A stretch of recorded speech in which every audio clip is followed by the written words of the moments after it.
Hi there, I'm David Edgar. I'm an artist and I work in recycled plastics. So I take items like this and I turn them into artworks. It's a lot of fun and you can make some too if you want. We're going to show you today how to do a project from a book that my wife and I did called Fantastic Recycled Plastic. And it's going to be what I think of as one of the creatures from the Plastiquarium, which is sort of an imaginary marine environment of perhaps the not too distant future. We're going to take a bottle that's shaped just like this, and we're going to turn it into what I call a handle tail fish. We're going to use the handle portion of the bottle to become the tail. I don't know if you can see that now, but the body of the fish will be over here, and the handle tail will reach out, and then the tail of the fish will be here in this area. Let's get started and we'll show you how to do that. The first thing we want to do is use a utility knife. Always be careful and safe with the use of these very sharp instruments.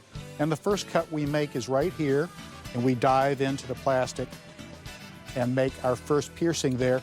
And then we're going to use a pair of tin snips to cut around the outside of this to remove that cap component. So we'll go from this shape to this shape. You can see where I've made some cuts to a same type of bottle, and we've removed the pouring spout and the lid, and we've removed one end and part of the back, and we've removed this little triangular piece from right behind the handle right here. And what we're going to do is next, since we can't really, it still doesn't look very much like a fish, does it? I guess not. So you'll see that I've got one that I've already heat formed, and we use a heat gun, which is a little bit like a hairdryer, and I'll show you in just a moment how we can heat form this cut up bottle into this shape. Guess we don't need that one. And you can see the basic fish shape going on here. This is where the head of the fish will be, and the tail, and a dorsal fish, and the fin and the body of the fish. What we're going to do now is we're going to heat form this. We're going to use a little heat to erase the memory in the plastic. The plastic has a memory. It wants to stay in the shape that it was manufactured in. So you can force this, like I've just done, into a new shape, but if you let it go for a while, it'll eventually go back. So we're going to use what's called a heat gun. You could use a hairdryer at home, and we're going to use a little heat. Since we have this folded open, we're going to apply a little heat in the area we folded it, and that heat is going to erase the memory in the plastic under heat, and then when it cools back down, it'll assume a new memory and stay in that new place. Now, it takes a few minutes, so I've taken the liberties of going ahead and making an already heat-formed armature, so you can see at this point now how the label of the bottle is going to be the dorsal fin, and the bottom of the bottle is going to be the body of the fish. And here's where our handle was, and you can see the handle is extending this fin out, and this right here is where the pouring cap was. And then this was the back of the bottle. So we're taking, this is what I think of as the armature for a handle tail fish. And before we've done our detail work, this is more or less how the finished piece looks. Now what we want to do is to cut the dorsal fin with a little bit of detailing. I'm just going to remove this little outside edge because it's excess material we don't need.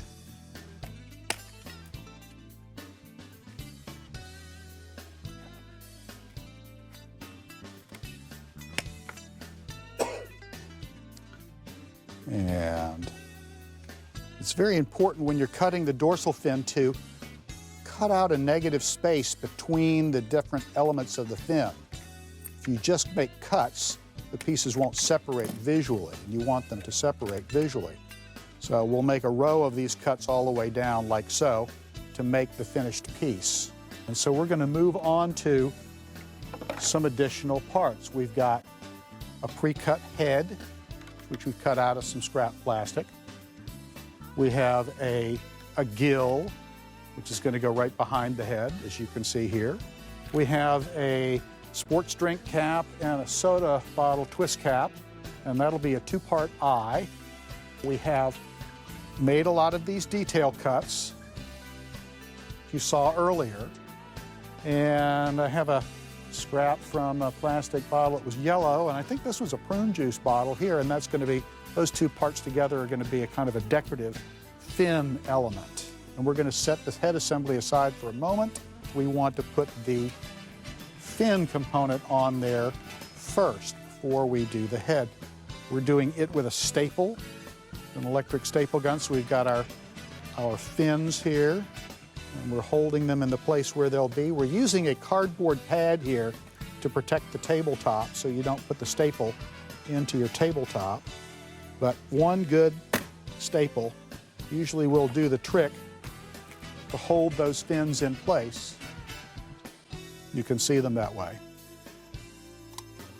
Then we use a pair of needle nose pliers that we fold over that staple on the back so those sharp points can't stick anybody, and it also sets that staple and makes that a nice permanent attachment.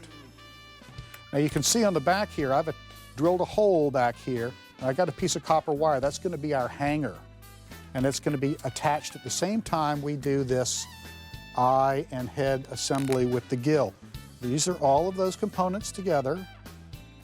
We put them through a hole right here. It's already drilled in our piece to save time. And then we put our wire hanger over that little screw. And these little machine screws are a lot like the nuts and bolts for erector sets. If any of you remember erector sets, little miniature nuts and bolts. And I'm just using a nut driver here to tighten that up.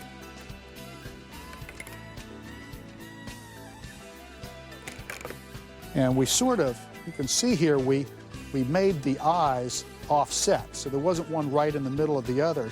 And so we have the ability to make him look in different directions, sort of. So we're turning it so he's looking forward a little more.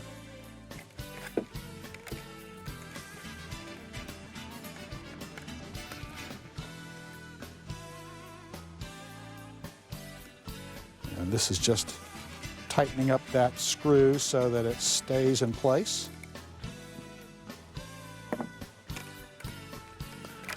Okay, now, I never liked this, being able to see the hardware through the eye here. I thought that that's kind of doesn't make sense to me. It looks funny. So if you cut a little disc of colored plastic out, and the disc is, you want to make it small enough to fit inside that screw cap, but you want it big enough that the threads of the screw cap will trap it in place. You can pop that in there, and it gives it a colored eye that looks much more attractive. And we have the wires attached to that same screw through the eye in the back. And we've made a crimp here at the balance point, so when we hang it on the wall, it won't wobble. And you had seen earlier where we started to cut this, again using just a good pair of kitchen scissors, and we cut out negative spaces in between to separate these spikes for the fin. And at doing so, it also kind of deconstructs the label graphics so that the brand name doesn't show up quite as much, and the decorative nature of it just sort of becomes decoration. Nice colors of a tropical fish. Now, I think of these colors as focus group approved colors. The manufacturers of these products choose the colors for their packaging very carefully, so you're guaranteed to have a certain amount of appeal to your colored artwork in the future. So this is the finished product, a handle-tail fish from our book, Fantastic Recycled Plastic. And we've got a copy of the book to show you here, Fantastic Recycled Plastic, published by Lark Books, which is a division of Sterling Publishing and owned by Barnes & Noble, where you can find this, or at any of the online booksellers you might care to find. There's many other projects. I'd like to hear from you and see what kind of things you might make out of post-consumer recyclable plastics, and be excited to know that there's more of it going on out there. Thanks so much for your time today.